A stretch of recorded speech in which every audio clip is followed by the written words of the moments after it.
The right thing to do is for Charles to get the fight, right? Because it was his fight. It was booked. He got cut. It wasn't his fault. And then I knew you were going, and then you were cut out, and then you cut out right there when you were getting to. I believe what you were going to get to was Justin. But what the UFC thing is going to do is Justin Gaethje. And so I'll let you take over from there. Go ahead. Absolutely. I think that the UFC thing to do absolutely would be whatever's going to draw the more attention, whatever's going to sell more. You're always going to have that Charles Oliveira fan base now, and I think that that's one of the bigger fan bases in the MMA community. That Charles Yes. hype.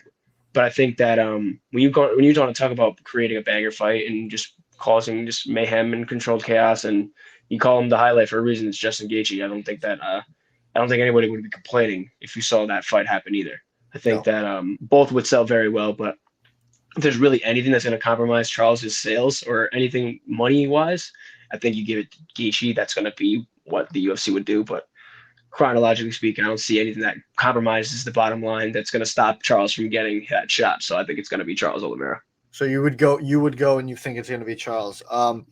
For me, I've made it pretty clear on social media and to people. I don't think it should be Charles. I don't think it I should did have see been that. Charles. I did see that. Yeah. I don't think it should be Charles. I didn't think it. I didn't think it should have been Charles this past weekend either. I didn't think he should have been the guy. I thought it always should have been Volk.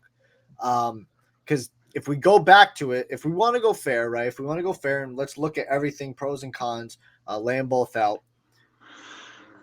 Charles last year fought Islam in their first fight. He got dominated. It was one-sided blowout. Islam absolutely just died. He knocked him down, and then he wasn't even scared. Went right into his guard and choked him out. So he's already fought him before. You already know what's going to happen. You've already seen what happened. Mm-hmm. Charles takes a fight in June. He fights Beneil, and he gets a massive knockout win against Beneil Dariush with a head kick. Beautiful. This is the year of the head kicks, apparently. But if you look at Justin, right? He's beaten Rafael Fiziev, earlier this year in an impressive victory against a young up-and-comer, right? Who's hungry. Forgot that a lot of people had winning that fight. Exactly. Too. Let's not forget.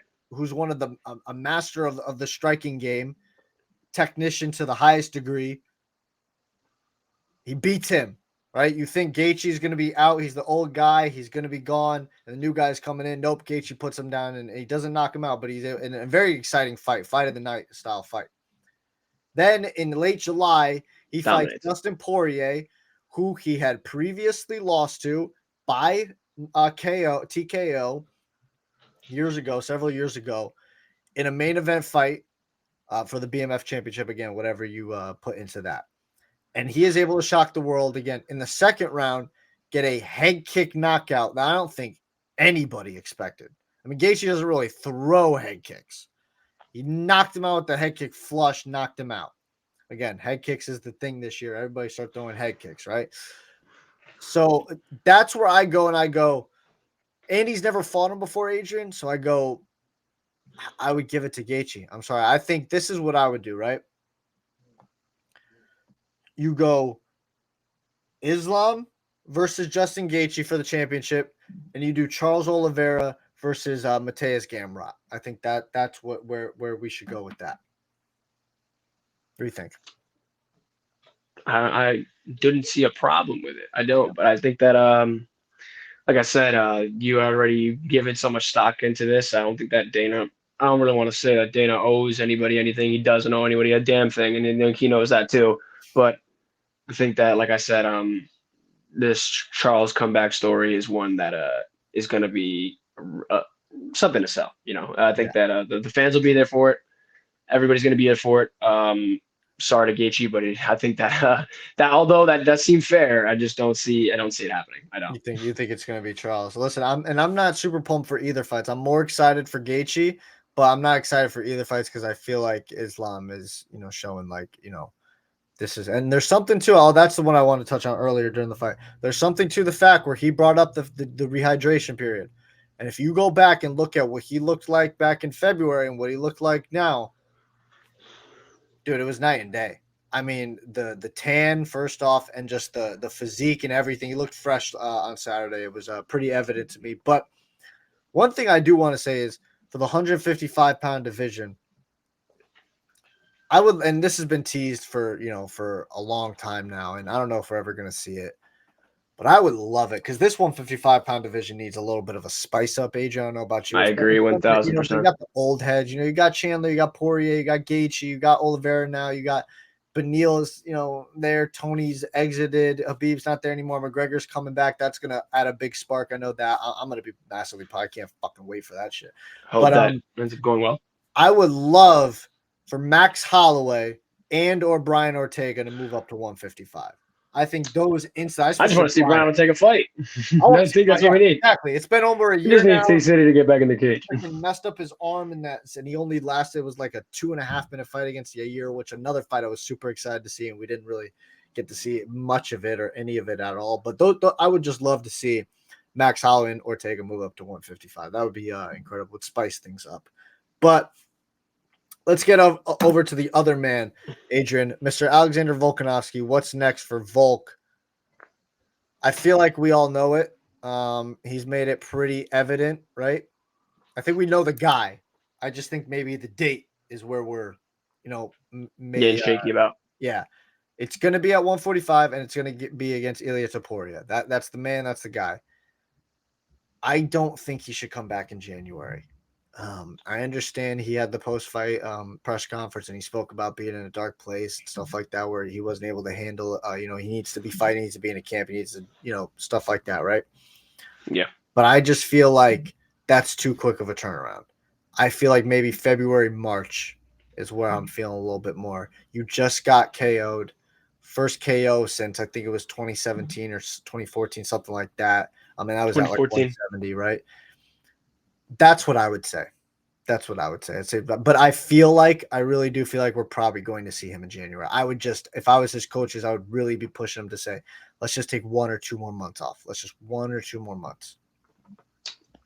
I agree with that sentiment. I think that Dana has been like, we talk about Dana.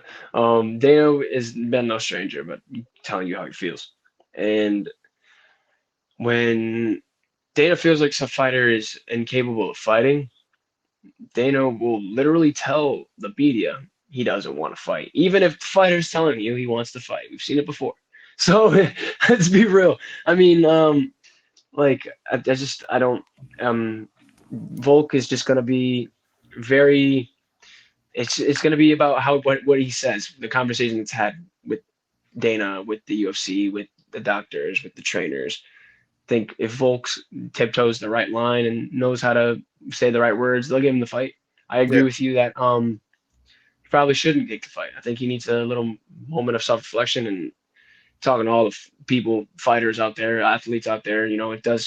Or just anybody who does something for a long time and they dedicate their life to it, and then you find something more important in your life or something that just changes you. He was speaking about his family. I'm not going to sit here and act like I know what he's going through, but I will sit here and I'll say that it does take a toll on a lot of people, and definitely he should seek help in the way that that is going to help him the best way possible. I definitely, when I hear that stuff, I think he should see a sports therapist or sports psychologist. Absolutely.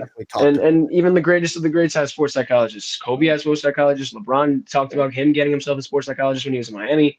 Like, all these guys, they know what they're doing, and it's there for a reason, and it's all it's all a stigma, but it's real. We all struggle with this stuff, especially for a fighter. When you're doing this, you don't got a teammate. When you're literally a person who fights in their underwear in a cage, I mean, you do have in front of millions of people, watching you. Yeah, you're gonna need to talk to somebody about that. You're gonna probably have to talk to somebody about that, right?